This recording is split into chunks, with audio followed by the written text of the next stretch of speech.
It's about time, isn't it? It's been a low profile build into a footy season that is now exactly a month away.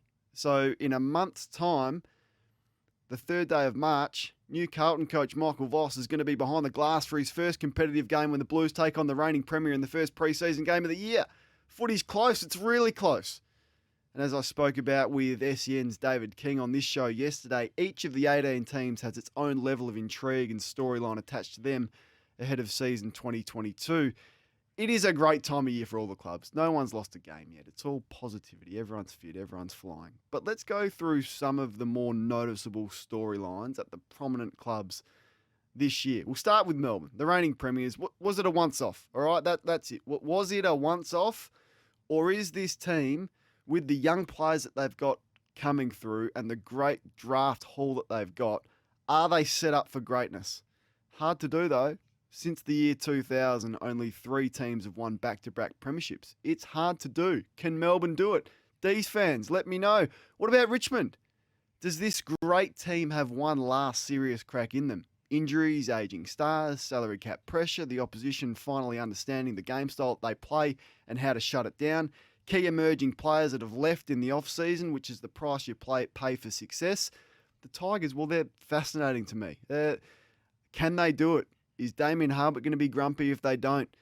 Can't wait to watch the Tigers go to work this year. Gold Coast. Does Clarkson have one foot in the door already? Now, the Clarkson shadow is going to hover over the embattled club for the majority of the season. The Suns play West Coast in Perth, Melbourne, the Giants away, and Carlton in what is almost the most difficult first month of the season of any of the other teams. Now, I just wouldn't want to be Stuart Dew, as hard and as brutal as that sounds, because Clarkson is there and he's waiting. Hawthorn, spoken a lot about them. Will Sam Mitchell have the support of the senior players that he tried to kick out the door in the trade period? What a tough initiation for a coach who's in the chair 12 months sooner than the club would have liked.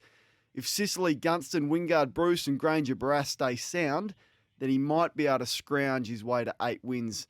If not, probably bottom 2 awaits. Port Adelaide, well, not many coaches last longer than 10 years without winning a premiership, and you can just ask Nathan Buckley about that. Coach Ken Hinkley probably needs to play off in a grand final to save his job this year. Tough ask. And then there's Carlton, the team that generates the most hype yet produces the littlest results, is once again in the spotlight. But I got to say, Michael Voss hasn't put a foot wrong, has he, since he stepped into the place? But that's not that hard when you haven't won or lost yet. The board expects finals this year, and rightly so. This playing group has gotten far too ahead of themselves. They're a team of individuals who favour Instagram likes over wins. Hopefully, they've had a good hard look in the mirror over the off-season and play to their collective potential this year, because the rewards, well, they could be awesome. There's West Coast and Geelong. Has the cliff arrived for both clubs, and how rapid will the descent be? There's a whole host of storylines. What are they? Let me know.